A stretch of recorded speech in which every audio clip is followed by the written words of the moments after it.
Le lendemain de mes 20 ans, sur une grosse séance d'entraînement, en fait, je fais une chute de 4 mètres sur la tête et je me brise 3 cervicales et une dorsale. Mes premiers apprentissages, c'est le fait de me dire être entrepreneur c'est génial, on peut construire les choses et les imaginer comme on les entend. Quand tu commences à constater du repeat business, quand tu as tes premiers clients qui reviennent, là tu te dis vraiment que tu tiens quelque chose. D'un point de vue synergique, on aurait pu en mettre en place 35, mais on en a mis en place 2-3 et je pense que l'enjeu il était vraiment là.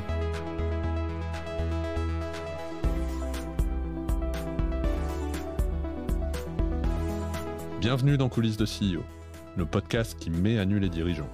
Je suis Arnaud Naudan et dans chaque épisode, avec mes invités, on décrypte les challenges des leaders d'aujourd'hui et de demain.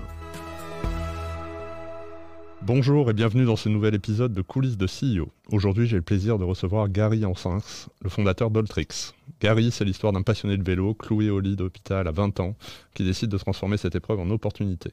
De ce moment suspendu naît une idée, créer un site e-commerce dédié aux cyclistes, pensé par un pratiquant pour des pratiquants.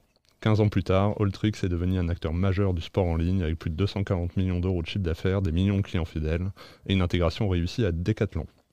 Dans cet épisode, on va parler de résilience, de croissance rapide, d'excellence logistique, de passion, de leadership et aussi de ce que ça signifie de transmettre son entreprise après l'avoir portée à bout de bras pendant 15 ans. C'est un échange très riche avec un entrepreneur authentique, exigeant, passionné et profondément humain. Je suis très heureux de le recevoir. Salut Gary. Hello. J'aime bien commencer par le tout début. On va évidemment te parler de ton aventure entrepreneuriale, de tout ce qui t'est arrivé dans ta vie jusqu'ici. Mais déjà, est-ce que tu peux nous parler de ton enfance, de comment tu as grandi, d'où tu viens et un peu de ton environnement? Oui, bien sûr. Je suis né un mois de novembre 83 en vallée de Chevreuse. D'accord, ok. Pour ceux qui donc aiment tout le vélo, s'explique, voilà, on voit le lien déjà. Ils feront le lien avec le terrain de jeu formidable qu'offre ce coin-là. Enfance très heureuse.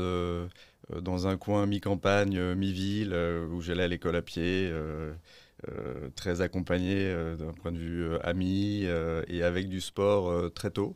Parce que c'est toujours un sujet, ça a toujours été un pan de ma vie très présent.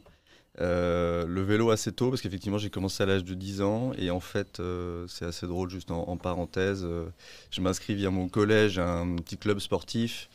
Et faute mécanique, je n'y arriverai pas, mais j'étais à rien du tout d'être champion de France la première année des collèges en VTT. Et en fait, je m'accroche un peu, du coup, je rentre en club et puis après, je continuerai sur cette voie-là.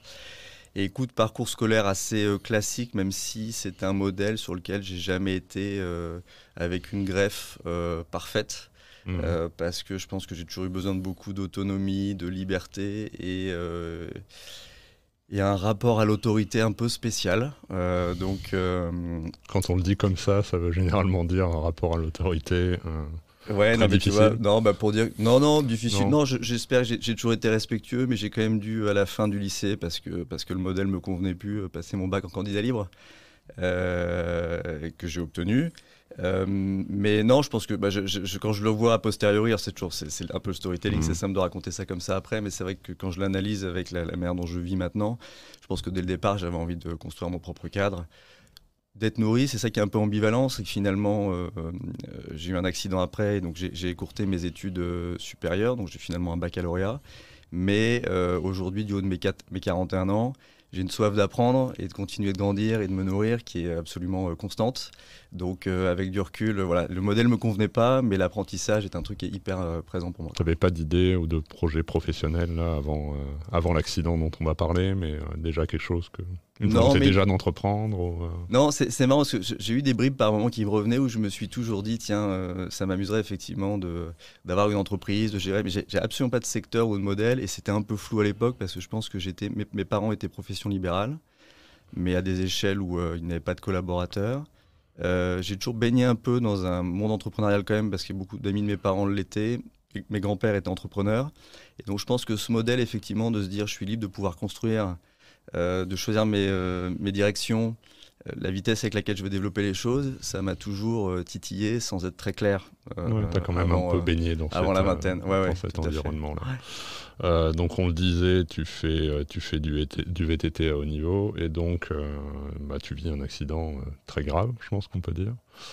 À 20 ans, c'est ça? Ouais, 20 ans et un jour. Tu peux nous en parler un peu? Je le dis souvent, c'était un virage pour moi très important et c'était une capsule, une bulle de temps dans ma vie qui a été un apprentissage en un an, je sais pas, de 10, 15, 20 ans. Je sais pas si je suis capable de le quantifier parce qu'on vit tout en accéléré. Donc effectivement, le lendemain de mes 20 ans, je fête mon anniversaire la veille, sans alcool. Et le lendemain, parce que les gens pourraient se dire, le pauvre est titubé, il est tombé. Non, pas du tout. J'étais en pleine possession de mes moyens. Et le lendemain, sur une grosse séance d'entraînement, en fait, je fais une chute de 4 mètres sur la tête et je me brise 3 cervicales et une dorsale. Donc, c'est la colonne qui est touchée à 4 niveaux. Beaucoup de blocs opératoires. Sachant que tu te lèves, si je me rappelle bien. Ouais, je me lève parce que je suis un peu plus caréné que je ne le suis maintenant à l'époque. Donc je suis assez musclé. Et en fait, le corps, les médecins m'ont expliqué ça, c'est extraordinaire et très bien fait. Quand il reçoit un choc comme ça ou qu'il identifie qu'il est en train de vivre une perturbation qui n'est pas normale, il se met en mode protection. Et donc les muscles se referment, cloisonnent et essayent de... entourer, bloquer un maximum tout ce qui pourrait éventuellement bouger pour éviter justement que les dégâts soient trop importants. Donc en fait, je me retrouve dans cette bulle de protection musculaire et elle me permet de me relever et de marcher, d'aller jusqu'à à l'hôpital en voiture avec une amie qui m'emmène, sauf que là-bas tout refroidit et puis là le verdict sort. C'est cassé, je commence à avoir des compressions, etc. sur les chocs qui font que je sens plus mes jambes, en tout cas je les sens mais très lourdes, j'ai des fourmillements, etc. Et puis bon, après c'est un cercle vicieux, mais entre le choc que j'ai eu et le fait que je sois obligatoirement alité par rapport à ça, tu perds musculairement, tu ne fais plus bouger tes jambes, et en fait l'ensemble fait que tu n'arrives plus à marcher. Et donc ça, c'est le tunnel dans lequel je rentre 3-4 mois sans poser un pied par terre, donc je perds l'usage de mes jambes. Et je me reconstruis en parallèle. Et donc après, je réapprendrai à marcher. Je redécouvre la vie. Je me découvre moi-même parce que quand tu as 20 ans et que tu es bloqué dans un lit et que tu peux pas te tourner pendant 3-4 mois, tu as quand même beaucoup de temps pour réfléchir. Et c'est là où je parle de cette capsule d'accélération. C'est que la manière dont tu récupères des clés de lecture, d'apprentissage sur un million de choses. Et tu sors de là, tu es forcément différent de la manière dont tu es rentré. Et donc, je ne retourne pas vraiment sur les bancs de l'école. J'ai cette flamme entrepreneuriale qui m'envahit et je lance une première boîte en 2005. Donc, tu t'es fait, tu disais 1 an quasiment de tunnel entre l'accident et le moment où tu reprends, entre guillemets, possession de tes moyens. C'est un peu hardcore, ces fractures, en fait, on soigne par traction à l'époque, c'est-à-dire qu'on est obligé de me brocher au niveau du crâne. On sait ça, si on voit photo, vidéo, les quelques trous que j'ai aux 4 coins de la tête, je suis broché et en fait on te met sur un lit à plat, évidemment, avec un poids à l'arrière qui tire la tête pour te mettre en traction au niveau des cervicales, c'est ce qui remplacerait un plâtre. Donc, pour que ça consolide, il faut plusieurs semaines et cette traction s'opère sur 6 semaines, donc là je ne bouge pas, je peux même pas me tourner. Et après, il y a 6 ou 8 semaines de plus où je reste alité avec un peu plus de mouvement, donc je perds 25 kilos, je crois, je perds l'usage de mes jambes comme je le disais. Donc tu as déjà là 2-3 mois un peu tunnel et derrière il faut se reconstruire. Alors psychologiquement, apprendre à marcher quand tu as 15-17 mois, quand on regarde un enfant ça paraît être une sacrée expérience, mais en fait c'est hyper rapide pour eux et très naturel. Quand tu réapprends à 20 ans, c'est un calvaire. C'est un calvaire parce que tu es lourd, tu as des points d'équilibre qui sont pas du tout les mêmes, bref, et tu apprends moins vite. Donc ça a pris 1 an. Mais 1 an à 20 ans, c'est pas grand-chose. Enfin, je veux dire, c'est la chance que j'ai eue dans mon petit malheur, dont je me sors très bien, encore une fois. C'est que ça t'arrive à un âge où tout est devant toi. Donc je m'en suis sorti et après, j'ai rebondi. Tu as la fibre entrepreneuriale qui apparaît. J'avais souvenir d'une première boîte, mais en fait, tu en as fait 2 avant de monter à Alltrix. Qu'est-ce que tu retires finalement de ces 2 premières expériences et en quoi est-ce qu'elles t'ont aidé derrière sur la création d'Alltrix? Écoute, ce que j'en retire sur la première, je dis ça avec le sourire, c'est que j'avais envie de construire des choses, mais je ne savais pas quoi. Donc je pense que j'étais arrivé à la Chambre des commerces de Versailles avec les statuts les plus larges possibles de tout ce qu'ils avaient pu voir dans leur histoire. Parce qu'en déposant les statuts, je ne savais pas moi-même ce que j'allais encore vraiment faire avec cette boîte. Et on en parlait autour d'un café un peu plus tôt. J'ai finalement atterri sur un terrain de jeu où j'avais trouvé du sourcing sur des produits électroniques, des iPods en l'occurrence, qu'on appelait reconditionnés à l'époque, mais c'était un peu déformé par rapport à ce que ça serait aujourd'hui. C'était surtout des packaging en fait, qui étaient plus propres à être en mise en rayon parce qu'ils avaient été abîmés en logistique ou une autre étape de leur parcours de vie. Et en fait, je récupérais ces produits-là avec un discount et je les vendais en ligne. Donc en fait, pour répondre à ta question, mes premiers apprentissages, c'est le fait de me dire être entrepreneur, c'est génial, on peut construire les choses et les imaginer comme on les entend. Le pendant de ça, c'est que c'est pas facile du tout, parce qu'on est seul, parce qu'on ne sait pas vraiment où on va, et parce qu'on n'a pas forcément de soutien quand on est au démarrage comme ça. Puis il n'y avait pas du tout la Startup Nation en 2005 qu'on a aujourd'hui, hein. Je ne dis pas que c'était plus simple ou plus compliqué, je pense qu'il y avait des éléments différents. Ça, c'est le premier point. Le deuxième, c'est que très vite, parce que des moyens que j'ai à l'époque, aussi bien physiques, parce que je suis encore un peu affaibli, que financiers, le modèle en ligne est parfait pour moi. Je peux faire ça de la maison. Je n'ai pas besoin d'avoir un pas de porte ou des surfaces logistiques encore à ce moment-là. Et puis, 3, je pense que je découvrirai cette vraie fibre que j'ai toujours eue, mais qui s'exacerbe et devient visible pour moi à ce moment-là. Cette passion de la satisfaction pour le client.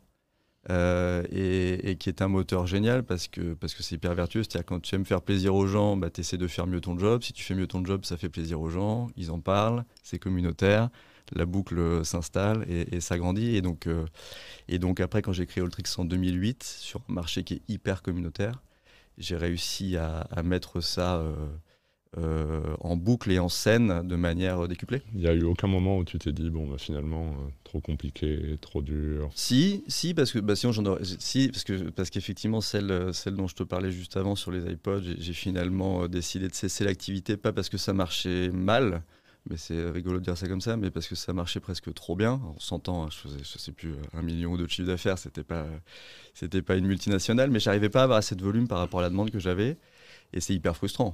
C'est des super problèmes. Et là, je me suis dit, waouh, c'est quand même extraordinaire. Je suis sur un domaine où j'ai trouvé quelque chose et en fait, ça marche à son échelle trop bien. Et c'est ça qui va anéantir les possibilités de scale que j'ai. Donc, il faut que je trouve un autre secteur où je peux tirer le fil ou la corde beaucoup plus fort. Et donc, j'ai atterri sur le marché du sport comme ça. Là, je le fais de manière assez courte aussi, mais c'est en cherchant cette nouvelle idée que j'ai finalement décidé d'atterrir dans le marché du sport, parce que je faisais du sport en réfléchissant et puis les planètes se sont alignées de cette manière-là.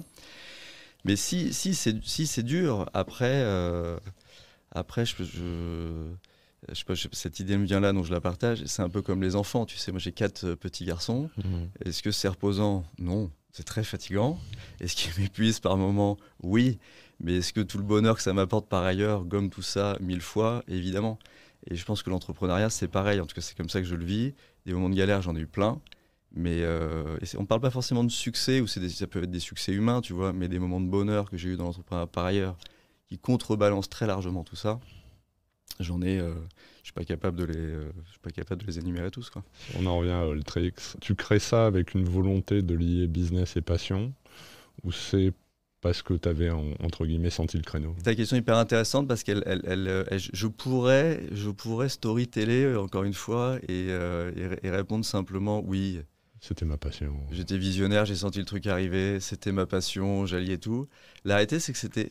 Alors visionnaire, je sais pas, c'est pas moi qui pourrais le dire, mais je pense pas. Je pense pas. Et la passion, peut-être inconsciemment, mais en fait, c'est pas ça qui m'a... c'est beaucoup plus terre à terre que ça, en fait. C'est que je me suis dit, j'avais un besoin à ce moment-là, il n'était pas contenté par le retail physique. J'avais besoin de rénover mes vélos, je ne trouvais pas l'offre, je ne trouvais pas l'accueil que j'aurais aimé avoir. Donc très basiquement, je me suis dit, bon, est-ce qu'il y a un truc, on revient au customer centric, l'approche que j'ai, est-ce qu'il y a quelque chose à disrupter, à réinventer un peu là-dessus avec le online, ce qui était un peu ambitieux, parce que le online de l'époque était quand même en termes de service, pas le réflexe évident. Et donc ça, c'est le premier point. Et le deuxième, quand je dis facilité, c'est que même si j'avais été off avec mon accident et l'autre entreprise, les deux que j'avais créées entre-temps, donc ça fait quand même une étape de 4-5 ans où je n'avais pas pratiqué le vélo. J'avais quand même beaucoup de connaissances sur ce sujet-là. Et je me suis dit, bon, a priori, c'est un domaine que je maîtrise un peu, donc je ne pars pas de rien. C'est un domaine où je constate que sur le marché et les acteurs présents, il y a probablement des choses à apporter. 2. Et ça m'a suffi, si tu veux. Et 3, j'ai regardé le paysage concurrentiel. Il y avait déjà des acteurs, aussi bien en France et à l'étranger, assez costauds présents. Mais j'ai eu l'énergie de me dire je peux me faire une place à ce niveau-là, et j'y suis allé, mais j'avais pas du tout pressenti le boom du vélo qu'on connaît depuis. Ouais, parce qu'on est en quelle année quand ans. tu la fondes? On est en 2008. Ouais, en 2008, on est quand même encore assez loin du boom, de la mobilité. Je pense qu'on est bien 10 ans, est bien 10 ans avant le fait qu'un politique prononce le mot vélo dans un discours. Ouais. Mais ça a été génial parce qu'en fait, et c'est d'ailleurs pas l'angle, c'est d'ailleurs pas le premier angle de naissance de Alltrix, qui est plutôt sur le terrain des passionnés. On peut faire du vaudeville et être passionné, bien sûr, mais passionné, pratiquant régulier, plutôt sur une dimension sportive. Donc c'est plutôt de ton pan à toi, même si je sais que tu te déplaces à vélo aussi en ville, mais c'est des gens qui aiment faire du VTT, qui aiment faire du vélo de route, etc., qui aiment le faire avec des amis. Et c'est pas du tout la dimension qu'on connaît aujourd'hui, qui Alltrix s'adresse également, qui est la mobilité, la transition écologique voiture-vélo de l'époque. Parce qu'il n'y a pas de piste cyclable, parce que les gens n'ont pas ces réflexes-là, etc. Mais donc du coup, on prendra la vague de manière très smooth et importante quand ça va commencer à éclore, parce qu'on est très en place déjà. À quel moment, en fait, ça a pris? Et comment ça a pris? C'est dur comme question, parce qu'en fait, c'est une telle construction sur 15 ans où on a connu, je ne sais pas, c'est de la chance, si on l'a provoqué très fortement, probablement aussi, mais de la croissance d'une année à l'autre, tout le temps. On n'a jamais eu de moment plat ou de décroissance. Donc, tu as l'impression que c'est un peu plus et que ça y est, tu as trouvé la clé chaque année.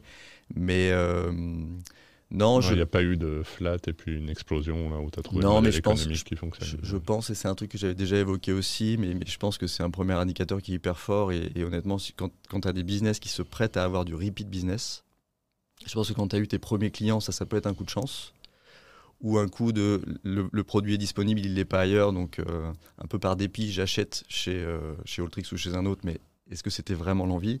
Quand tu commences à constater du repeat business, et ça, je dis mais j'étais encore tout seul à ce moment-là, mais pour moi, c'est toujours été une équipe. Quand même, on l'a constaté au bout de 6-9 mois. Je pense, quand tu as tes premiers clients qui reviennent, là, tu te dis vraiment que tu tiens quelque chose, parce que c'est que l'expérience a tenu. C'est qu'a priori, ils ont eu le temps de comparer peut-être entre-temps ailleurs, et ils reviennent quand même au même endroit.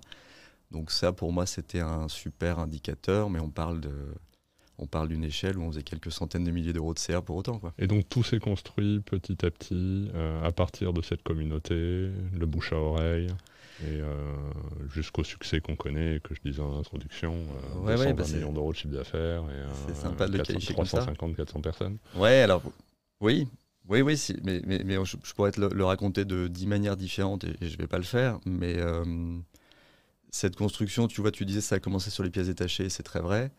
Il faut se rendre compte que stratégiquement, d'un point de vue logistique, d'un point de vue cash management, d'un point de vue compétences RH en interne, d'étoffer une offre, c'est-à-dire de commencer à avoir après des vélos, c'est plus du tout les mêmes produits à adresser et à proposer. Logistiquement, c'est plus les mêmes transporteurs, c'est plus les mêmes stockages, etc. On prend plus les mêmes compétences en interne aussi pour comprendre les produits. Après, on a agrégé dans l'histoire la course à pied et l'outdoor, parce que c'était très systémique pour nous, et on s'est rendu compte que nos pratiquants, nous les premiers en interne, on aimait beaucoup naviguer d'une discipline à l'autre, et que ça faisait beaucoup de sens de proposer tout ça. Donc il faut que tu ailles fédérer des nouvelles marques, des partenaires qui ne te connaissent pas forcément, ou alors qui ont un avis sur toi biaisé par je ne sais quoi. Donc il faut fédérer. Mais des marques, on a discuté avec elles pendant 8 ans avant de les accueillir au catalogue. Donc c'était très énergivore sur ces sujets-là. Mais oui, c'est une construction permanente. Ouais. Comment tu as appris? Tu t'es entouré, tu as fait venir des gens qui avaient cette compétence pour t'aider aux différentes étapes, enfin. C'est une question hyper intéressante. Alors, je pourrais répondre pareil en quelques mots, et si je le faisais, ça ressemblerait à évidemment, on ne fait pas ça seul. Je me suis entouré. Voilà. Non, mais mais tu vois, mais je pense que c'est un poids particulier quand je le dis moi, parce que tu as beaucoup de gens qui pensent, ou qui parfois m'ont dit, quand on est autodidacte, est-ce qu'on n'est pas un peu complexé de recruter des gens meilleurs que soi? Ah non. Et j'ose espérer. Je pense même que c'est plus simple pour des gens comme nous. Alors quand je dis ça, on a l'impression que je nous mets dans une classe à part, ce qui n'est pas du tout le cas. Mais je pense que quand tu as une autoconstruction et un apprentissage qui est un auto-apprentissage très fort, parce que moi, la vie m'a un peu poussé dans cet axe-là. J'aurais peut-être fait des études supérieures si je n'avais pas eu mon accident, mais t'as une ouverture sur les gens, je pense. Et je dis pas encore une fois que les gens qui ont fait de grandes études ne le sont pas, mais je pense que là, t'as vraiment tellement pas le choix que d'être ouvert sur la vie, ouvert sur les gens, ouvert sur le fait d'apprendre et insatiable à ce niveau-là que évidemment tu t'entoures. Donc moi j'ai très vite recruté des gens brillants dans nos équipes. J'ai pas forcément envie de ramener ça encore une fois qu'aux études, mais on a des centraliens, des polytechniciens, qu'on a toujours d'ailleurs, des gens qui avaient été autodidactes du code informatique depuis l'âge de 12 ans et qui pour le coup n'avaient pas fait de grandes études, mais qui étaient des génies. Et moi j'adore, et évidemment pour y revenir, c'est absolument, je pense que c'est un de mes premiers drivers pour les prochaines aventures, c'est d'être entouré de gens qui m'inspirent. Et on a toujours eu cet équilibre-là en interne. Le deuxième sujet, c'est que, donc zéro frein là-dessus, au contraire, génialissime. Et moi j'adorais dans des réunions passer, c'est pour le mec qui n'avait pas compris, parce que j'étais avec des sachants bien meilleurs que moi sur des sujets, et c'est canon. Le deuxième sujet, c'est que tu en as parlé, ça ne m'a pas empêché de lever des fonds. On ne l'a pas fait day one dans l'histoire, parce que la première levée intervient au bout de 3 ans. On fait déjà 10 millions qu'on a réalisés autofinancés. Et donc, step classique dans ces tournants-là, on lève des fonds, on crée un board. Et là, pareil, j'avais eu l'occasion de faire rentrer des gens géniaux. Géniaux parce qu'ils étaient très bons dans les boards et géniaux parce qu'ils étaient disponibles aussi en dehors des boards. Et donc, j'étais pas pendu à mon téléphone à les appeler tous les 2 jours, mais en tant que solo founder, c'est vrai que c'était aussi des appuis que tu es content d'avoir. Et après, c'est pour ça que je suis ravi de me prêter à des exercices comme celui de ce matin, parce que c'est des formats, en plus de la lecture, etc., qui permettent de continuer d'apprendre. Donc, tu as tellement de contenu aujourd'hui pour trouver des clés, et je ne parle pas de l'IA, de ChatGPT et co. Tu as tellement de contenu pour trouver que c'est top. Mais tu les avais déjà il y a 15 ans. C'était un autre format, quoi. Ouais, c'était un autre format. C'était des vidéos sur YouTube, c'était des blogs, c'était des bouquins, mais ça existait déjà. Et probablement que c'était peut-être plus simple d'ailleurs de trouver... Chat te trouve les trucs en 2 secondes maintenant, mais c'était finalement plus simple peut-être de trouver un contenu qualitatif parce que c'était pas inondé par le surcontenu et l'influence, etc. qu'on peut voir, où il y a quand même beaucoup de contenu malheureusement un peu creux dans tout ça quand on cherche, quoi. T'as eu des moments, toi, où tu t'es dit, oh là, ça commence à... Le niveau est élevé, des problèmes internes Non, je l'ai jamais. Non, problème interne, non. Et je me suis jamais senti en risque ou trop challengé par rapport à ça. Mais c'est des moments que j'ai traversés. C'est-à-dire, avec un prisme ou une lecture différente, je me disais, il est hyper smart. Là-dessus, il percute beaucoup plus que moi sur tel sujet. Est-ce que moi, en bon dirigeant que je souhaite être, il faudrait que je laisse ma place ou pas? Et en fait, ça va peut-être paraître un peu prétentieux ce que je vais dire, mais je pense que c'est très dur d'être un hyper spécialiste et en même temps d'être très bon d'un point de vue transversal. Moi, ma compétence, elle est d'être un très bon moyen partout. Donc j'ai une capacité à comprendre, si on parle d'Altrix en tout cas, je pense 100% des sujets qu'on adresse. Mais t'es spécialiste de rien. Ouais, mais je suis spécialiste de rien, mais je suis capable, je pense, de parler avec des experts quand même surtout. Mais c'est pas moi qui vais coder le site, c'est pas moi qui vais monter en place le WMS, Warehouse Management System, de la logistique. Par contre, je maîtrise très bien ces sujets-là. Je pense comprendre à quel moment on arrive un peu aux limites de certains systèmes, qu'il faut les réinventer, les scaler, etc. Et moi, en fait, c'est marrant parce que je suis pas musicien, moi, malheureusement. J'adore la musique, mais je suis pas musicien. Je pense que c'est toute la différence entre un virtuose, si tu veux, au piano, au violon, et un chef d'orchestre. Moi, mon rôle, c'est d'être un chef d'orchestre, c'est d'identifier les meilleurs, c'est de faire en sorte qu'ils me fassent confiance, même s'ils savent très bien que je ne sais pas jouer de violon ou de piano, pas à leur niveau en tout cas, mais que j'ai cette capacité, grâce à eux, avec eux, pour nous, à identifier les bonnes pièces du puzzle pour qu'on soit un ensemble canon et qu'on arrive à créer ensemble. Si on en vient à ta sortie, est-ce que tu avais tout planifié ? Et à quel moment réellement tu t'es dit, bon, bah là, c'est peut-être le bon moment ? Première grande question, à quel moment tu décides de transmettre, c'est finalement le moment où le fondateur ou les fondateurs sortent. Ça, c'est le dernier chapitre du livre de la transmission. Le premier, c'est de se dire à quel moment la boîte en elle-même a besoin d'être transmise et pour quelle raison. Je pense que quand on fait l'opération, j'en suis convaincu, quand on fait l'opération Decathlon en 2019, du coup, c'est ce qu'on appelle à la base un dual track. C'est-à-dire que moi, on part pour lever des fonds plutôt. Donc on est sur la place... on est en roadshow pour lever 40 ou 50 millions pour racheter un de nos concurrents. Et le dual track, pour éclairer ce point-là, si tout le monde ne sait pas ce que c'est, le dual track, c'est de dire on lève des fonds, mais on laisse la porte ouverte au fait qu'une opportunité de rapprochement ou d'acquisition puisse se faire à ce moment-là parce qu'on estime que ça peut être le bon timing. On est focus sur la levée de fonds. On a des term sheets et des LOI, des lettres d'intérêt pour réaliser cette levée de fonds et racheter un de nos concurrents. Et s'ouvre... Le deal avec le concurrent était déjà discuté. Le deal, on discutait avec le concurrent, les discussions étaient très avancées,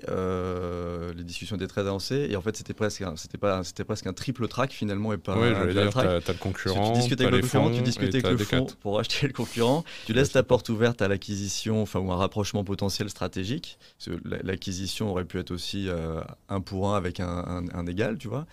Et en fait, histoire de la vie, on rencontre Decathlon sur un sujet qui n'a rien à voir. Je leur parle de ce moment pour nous. Et puis finalement, les discussions vont s'accélérer, se rapprocher, alors qu'ils ne font plus du tout d'acquisition pour converger vers ça. Et pourquoi ce moment-là ? Parce que le marché consolide. Et en fait, si tu veux, le dual track, il est très clair. Le marché consolide, donc ça veut dire quoi ? Ça veut dire qu'il y a 10 ou 15 acteurs en Europe sur le marché du sport en ligne. Ça veut dire que chacun cherche à atteindre une taille critique pour être le winner ou dans le top 3 pour survivre. Et soit tu es acquis, soit tu es consolidé, soit tu consolides. C'est-à-dire que tu rachètes des gens ou les gens te rachètent pour faire des ensembles plus gros. Donc nous, on cherche à racheter un de nos concurrents espagnols, en l'occurrence, qui a une super position sur ce secteur-là où on est grandissant, mais on n'a pas du tout la sienne. Et en même temps, je sais que si ça ne se faisait pas, c'est important qu'on soit rapproché de quelqu'un de beaucoup plus gros pour sécuriser aussi notre devenir, parce que ça consolide partout. Et donc assez naturellement, quand c'est Decathlon qui commence à s'intéresser à nous, je me dis, bon, l'opportunité est quand même dingue. Et donc, c'est le choix qu'on fera.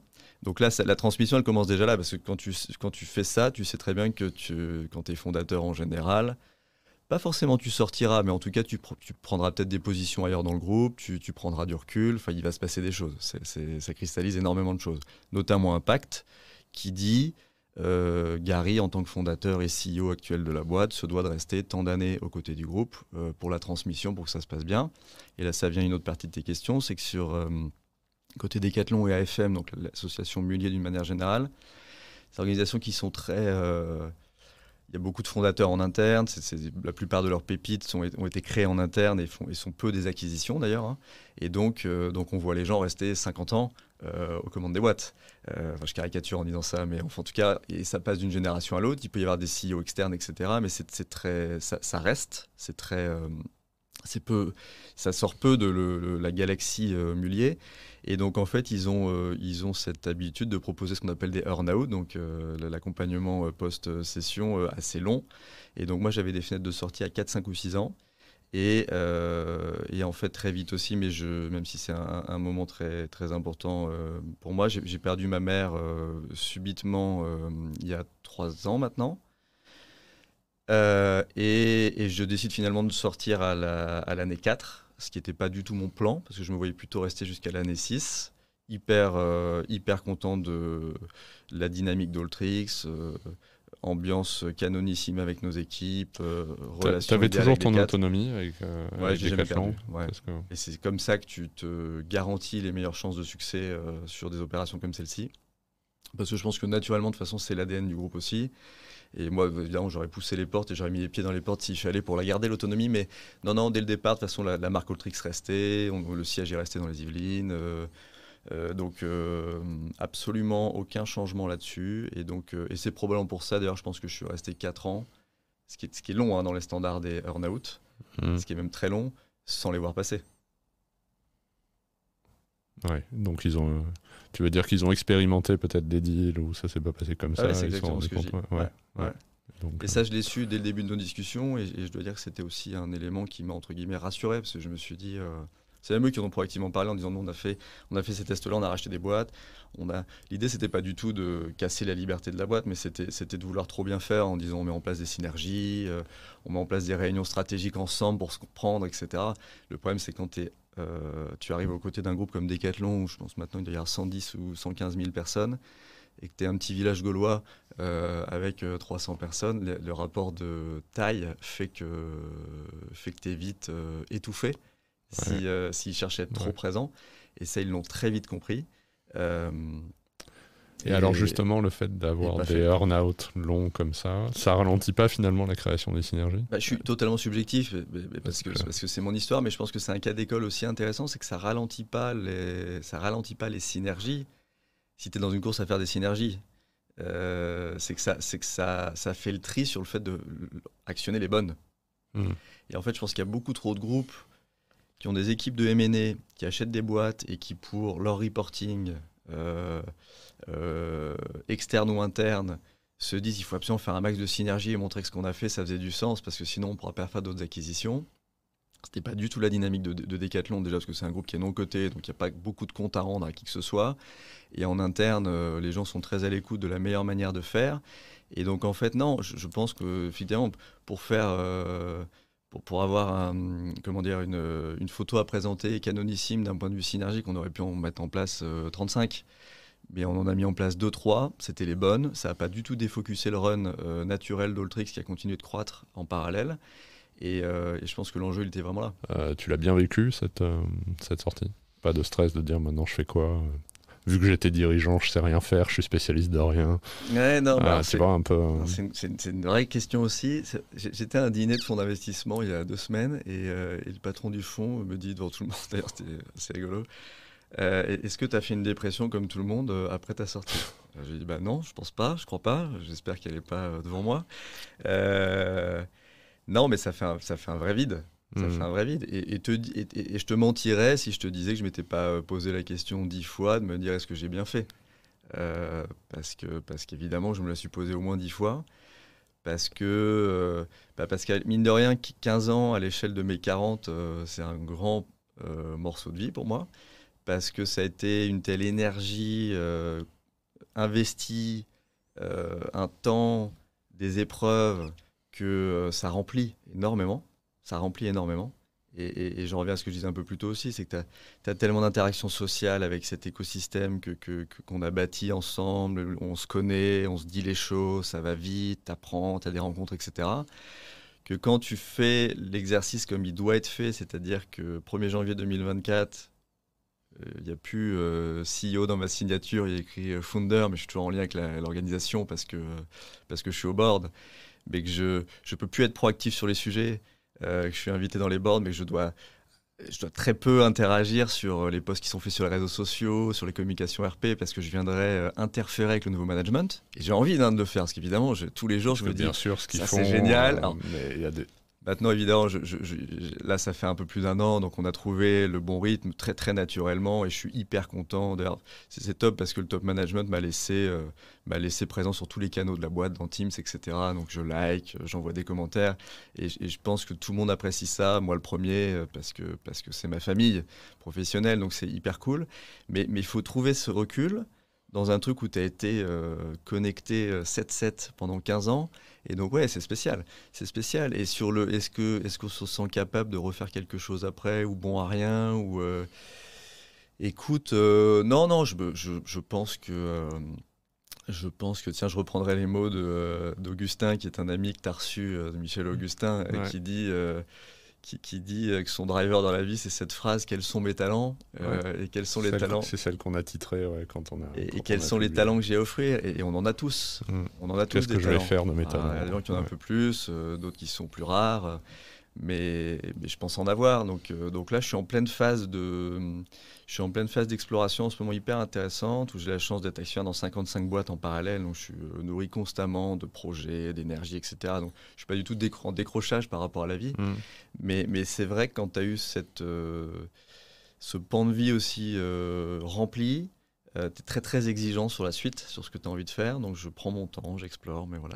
Est-ce que tu as toujours le même, il y a eu l'hiver de la tech, mais est-ce qu'il y a autant d'entrepreneurs aujourd'hui qui créent des projets? Est-ce qu'on est en perte de vitesse? L'entrepreneuriat reste un job extrêmement difficile, peu d'élus, pas forcément adapté à tout le monde. Et puis on a besoin aussi d'avoir des jeunes talentueux qui aillent dans les boîtes qui existent déjà pour les transformer de l'intérieur et les faire grossir. Ouais. Tu vois, quelle évolution tu vois là, si tu en vois une? Ouais, c'est pareil, c'est des cycles. Donc je pense qu'effectivement, on sort d'un cycle dont tu as parlé où j'avais pas cette expression de l'hiver de la tech, mais je pense la comprendre. C'est vrai que cette bulle après Covid où tout a été survalorisé, il y a eu une énorme starification des entrepreneurs. Alors qu'ils le méritent, par ailleurs, pour beaucoup, je pense même tous, parce que c'est vrai que c'est un job très difficile. Donc c'est super de dire, de mettre en lumière des profils comme ça, un peu plus singuliers, peut-être parfois. Mais je pense qu'on sort un peu de la lune de miel où on se disait entreprendre, c'est un truc assez simple, on lève des fonds facilement et grâce à la tech, sur n'importe quel terrain de jeu, on peut aller réinventer des choses. Non, il y a beaucoup de gens qui ces dernières années se sont fait mal, malheureusement. Il y a, comme tu le dis, beaucoup de profils, et c'est extraordinaire, qui sont peut-être pas tout à fait faits pour l'entrepreneuriat et beaucoup plus faits pour le monde groupe ou société établie, pour apporter dans ces organisations-là. Et moi, je trouve ça extraordinaire aussi, parce que moi, je ne pense pas être un profil comme cela, tu vois, et pour autant, on en a énormément besoin par ailleurs, c'est sûr. Donc, je pense qu'on arrive un peu à une phase de maturité là-dessus.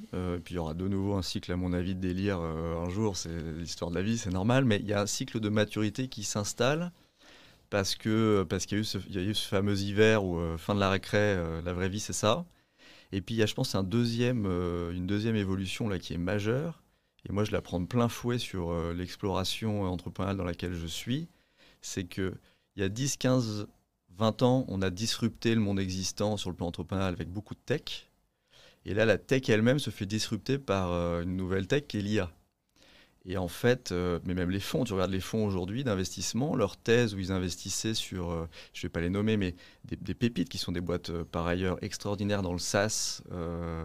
Le SaaS particulièrement, je pense, des boîtes qui se sont fondées il y a 3 ans, 5 ans, 7 ans, 10 ans, ces fonds d'investissement-là n'investiraient plus là-dedans aujourd'hui parce qu'elles se disent que la barrière à l'entrée n'est plus du tout la même avec l'IA et qu'aujourd'hui, avec des prompts, on sait assez facilement développer soi-même certains outils. Et donc, il faut élever le niveau de jeu énormément. Donc, je pense qu'il y a beaucoup de choses qui vont se réinventer autrement. Et c'est passionnant, quoi. Tu investis où, toi, aujourd'hui? Tu as une thèse particulière? Non, je suis agnostique parce que je suis trop petit. Je suis trop petit dans mon organisation de business angel de façon pour avoir une thèse. Alors, si j'en avais une, je pense que je l'appliquerais mal. Non, ma thèse, c'est de comprendre à peu près quand même ce dans quoi j'investis, c'est d'avoir des équipes extra qui sont des vrais caméléons capables de pivoter. Et c'est pareil, j'en ai déjà parlé un peu aussi, mais et pas parce que je suis un autodidacte, mais moi j'aime beaucoup les profils qui arrivent parfois sur des marchés où ils n'ont pas forcément œuvré là-dedans avant. Ils arrivent en disant, bah justement, la lecture universelle, c'est ça, et nous on pense qu'on pourrait lire le truc comme ça et le chahuter un peu de cette manière-là. Super. J'investis beaucoup, et on en revient au rapport collectif, j'investis beaucoup aux côtés de copains. Tu vois, Augustin, dont on parlait, peut être un exemple, mais j'en ai plein d'autres, où on a des groupes de WhatsApp, SMS, où on échange sur les dossiers qu'on voit passer, on se dit, bon, tiens, on y va ensemble, on monte un petit groupe, etc. Et donc, ça fait que je peux être actionnaire dans Green Goat, que tu as reçu aussi, ou un YouSign, comme dans des chaînes de restauration comme Maslow qui vont targeter le veggie que je ne suis pas, mais j'adore les veggies quand même, ou Cellar dont j'ai déjà parlé aussi, qui lance des bateaux dans un format plus confidentiel que le Ponant, autosuffisant sur le plan énergétique. Donc, donc ça dépend vraiment des projets des entrepreneurs, t'as pas... Ouais. Pas un sujet où tu te dis. Et en fait, je pense que ça me ressemble terriblement. C'est que, encore une fois, pour pas ramener le truc à moi, mais c'est rebondir sur tes questions de tout à l'heure, c'est que aujourd'hui, moi, je suis pas du tout dans une logique de réflexion entrepreneuriale où je me dis, je vais être absolument dans ce secteur-là. J'ouvre très très large. Et je refermerai en me disant, bon, là-dessus, j'ai rien à apporter, je serai absolument nul, j'y comprends rien, au fur et à mesure. Et puis j'atterrirai là où j'atterrirai, mais j'ouvre très large. On a parlé du succès, on n'a pas trop parlé des échecs. On a dit que tu avais monté 2 boîtes, mais tu vois, est-ce qu'il y a eu vraiment des moments où tu t'es dit, là, je suis quand même pas passé loin Ah oui, il y en a eu beaucoup. Je suis quand même pas passé loin du précipice, donc je referai plus la chose comme ça, tu vois. Ouais, il y en a beaucoup. Qu'est-ce qui a le plus changé dans ta perception des choses? Écoute, je ne sais pas s'il y a beaucoup de choses qui ont changé, mais il y a des éléments que j'ai confirmés très fortement. Dans le désordre et non trié par ordre de priorité, mais si j'en ai quand même un qui est le plus important, c'est confirmé très fort, je m'en doutais, mais on en a parlé, les équipes, l'humain, les gens avec qui tu es. C'est pour ça que là, en repartant, j'étais solo founder, parce que c'est un peu comme ça que ça s'est écrit naturellement à l'époque, mais j'ai très envie de m'associer. Ça va pas être un truc facile, parce que j'étais solo founder pendant 15 ans, encore une fois, mais j'ai très envie de m'associer et d'associer de toute façon le management au capital de la boîte tel que je projette mon futur. Hyper important d'être avec les meilleurs. Et meilleur, ça ne veut pas forcément dire d'être une brute intellectuelle. Hein. Meilleur, c'est des gens cool, sympas, avec qui on parle, on se comprend. Le deuxième sujet vraiment confirmé, c'est de dire lever des fonds, c'est cool, mais en fait, la frugalité, c'est un tel cadeau pour bien penser les choses. Accélérer à la vitesse qui est la bonne. Ouais, je pense bien-être. Donc, tu as des business qui intrinsèquement demandent beaucoup de cash dès le départ, et donc s'il faut lever, il faut lever, mais je pense que c'est absolument pas une course en soi. Et le troisième point peut-être qui est lié à celui-ci, c'est que moi je pense que j'ai eu la chance d'avoir des gens à mon capital, à notre capital, très à l'écoute, aussi smart que sympa. Et donc évidemment c'est vrai pour Decathlon, mais c'est aussi vrai pour les fonds d'investissement, les business angels d'une manière générale qui nous ont accompagnés. Et honnêtement, qui a le bonheur de pouvoir bien choisir sa table capitalistique et de ne pas avoir des relous de ce côté-là. Parce que ça peut être un énergiseur extraordinaire comme un frein catastrophique. Et je pense que c'est hyper important à avoir en tête parce que parfois on trouve du cash facilement, pas auprès des bonnes personnes. Et je pense qu'il faut faire très attention à ça. Avec le recul maintenant sur cette aventure, est-ce que tu as le sentiment, en fait, entre guillemets, d'avoir plusieurs phases dans ta vie en disant, bon, bah, il y a eu jusqu'à 20 ans, puis il y a eu Alltrix, et puis là, maintenant, il y a autre chose. Est-ce que tu as réussi quand même à équilibrer tout ça entre la famille, le perso, du temps pour toi ou est-ce que, éventuellement, t'as des regrets là-dessus? Non, bon, écoute, tout le monde est encore en vie, donc, et a priori, bonne santé physique et mentale, donc ça va, j'ai réussi à le gérer, mais je suis pas je suis pas, je suis pas fait de regrets. Moi, c'est pas un truc qui me traverse. Par contre, j'ai des constats, et il y a plein de choses que j'ai mal réalisées, ça c'est sûr. Je pense que c'est un peu ouais, c'est un peu l'histoire aussi de cette aventure Alltrix qui a bien fonctionné à mon échelle, ou même très entouré. J'étais solo founder, donc tu as quand même la charge sur les épaules au quotidien, H24, des responsabilités d'un ensemble. Donc j'allais dire dévore, c'est pas le bon terme, enfin, j'ai pas envie de l'utiliser comme ça, mais en tout cas, ça remplit aussi dans l'autre sens du terme. Donc l'équilibre, non, j'ai eu du mal à le trouver, je pense, au début, ça a été dur. J'ai eu du mal parce que j'ai abandonné beaucoup de choses. Tu vois, c'est drôle. Enfin, je sais pas si c'est drôle, mais je regardais hier le reportage Netflix sur Alcaraz. Parce que j'aime bien le tennis. Donc je le conseille parce il se regarde assez vite. Il a 21 ans, cet extraterrestre. Et en fait, aujourd'hui, à 21 ans, il a beaucoup de mal à équilibrer sa vie entre toutes les possibilités qu'il a, et elles sont extraordinaires, et cette envie de vivre comme un jeune de 21 ans. Et ses coachs disaient, bah ouais, mais il faut être conscient que si on veut être le meilleur du monde là-dedans, il faut être esclave, se mettre en esclave au service de son projet. Et tout de suite, je me disais, waouh, ça résonne tellement fort dans ma tête ces mots-là, parce que je pense que quand tu es entrepreneur et qu'effectivement tu veux que ça cartonne, tu es un peu esclave de ton projet. Tu le choisis, hein, tu mets le curseur où tu veux, mais moi j'ai été esclave de ce projet. J'ai été un esclave souriant. Nadal disait juste après, en intervenant dans le reportage, si à un moment par contre on sent qu'on subit ce modèle-là, on va se cramer très vite et ça ne marchera pas. Donc il faut toujours trouver du plaisir là-dedans. Et c'est vrai que moi j'ai toujours trouvé du plaisir dans le fait de pousser plus fort, avoir plus d'ambition encore, etc. Mais c'est forcément au détriment du temps que tu passes avec tes proches.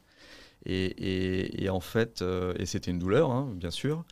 Et donc là où j'ai réussi à rééquilibrer les choses, c'est avec l'arrivée des enfants, parce que là, ça te ramène à une forme de responsabilité où sans toi, de toute façon, ils ne peuvent pas grandir, donc ça ne marche pas.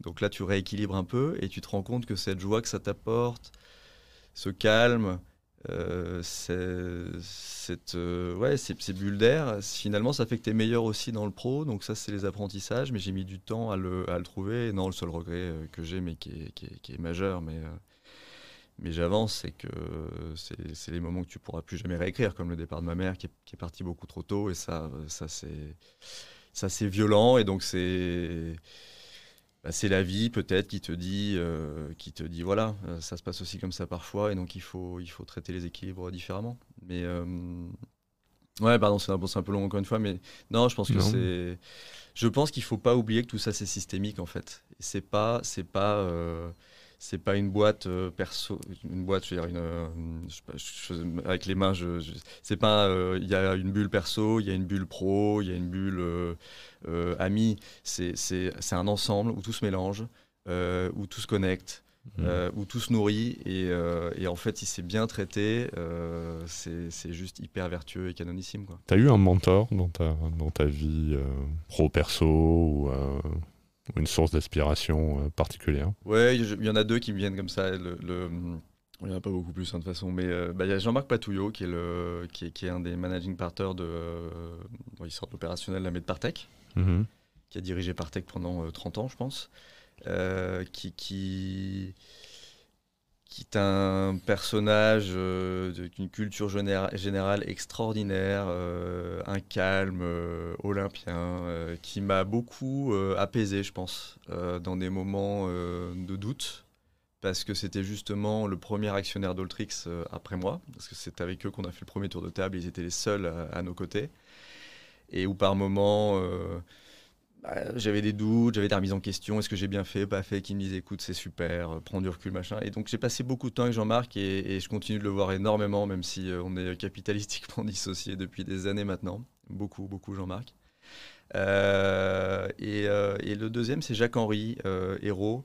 Alors les fans de l'OM ou les anti-OM penseront peut-être à lui parce qu'il a racheté avec McCourt l'Olympique de Marseille sur ses dernières aventures entrepreneuriales, mais il a fait énormément de choses avant ça et on peut le juger sur la partie foot. Moi je pense que c'est un gars absolument extraordinaire et pareil, calme.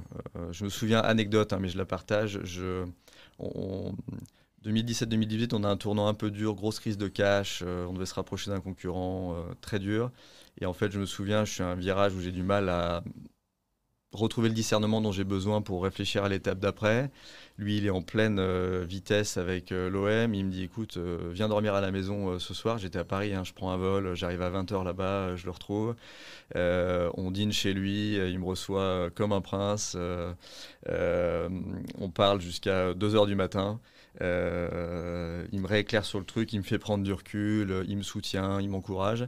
Il est levé avant moi le lendemain matin, il m'a fait un petit déjeuner comme j'ai jamais eu dans un hôtel alors qu'on était chez lui pour me redonner plein d'énergie et il me colle dans un taxi et c'est ça aussi, ça a duré quelques heures mais c'est un mec sur qui on peut compter et je pense que c'est ça, quoi. On va quand même parler vélo et une dernière question du coup. Les best-sellers chez Altrix? Je peux pas trop en dire mais écoute, non, best-seller c'est pas forcément peut-être un truc auquel on pense mais c'est l'électronique. L'électronique? Ouais. C'est les montres connectées. Parce que c'est vrai que tu pratiques le vélo, la course à pied, se monitorer, c'est devenu quelque chose de très important. Il y a cette dimension aussi sociale où ça permet de faire remonter sur des réseaux sociaux comme Strava ou d'autres sa data. Et donc ça, gros best-seller. Et après, pour te faire deux réponses peut-être, le consommable sur la partie vélo sans trop de surprise, parce qu'un vélo, tu pratiques, ça s'use, donc il y a pas mal de choses qui se remplacent. Mais tu vois, c'est drôle, il y a 10 ans, 15 ans, 10 ans, le best-seller, c'était les GoPro. Et tu vois, c'est des marchés avec des cycles aussi où aujourd'hui, bon, c'est suréquipé, c'est moins la tendance, ça change, quoi. Merci beaucoup, Gary, pour ce moment. Écoute, c'était assez passionnant. Je te souhaite encore bravo pour ce que tu as fait. Je te souhaite le meilleur pour la suite, plein d'autres aventures. J'espère un nouveau projet aussi successful. Et puis pour ceux qui nous écoutent, rendez-vous la semaine prochaine pour un nouvel épisode. Merci Gary. C'était un énorme plaisir. Merci. Salut. Merci beaucoup d'avoir écouté cet épisode de Coulisses de CEO. Je vous donne rendez-vous la semaine prochaine avec un nouvel invité. Pour ne manquer aucun épisode, abonnez-vous sur votre plateforme d'écoute préférée et partagez l'épisode parce que le podcast, finalement, comme les valeurs d'une entreprise, ça se partage.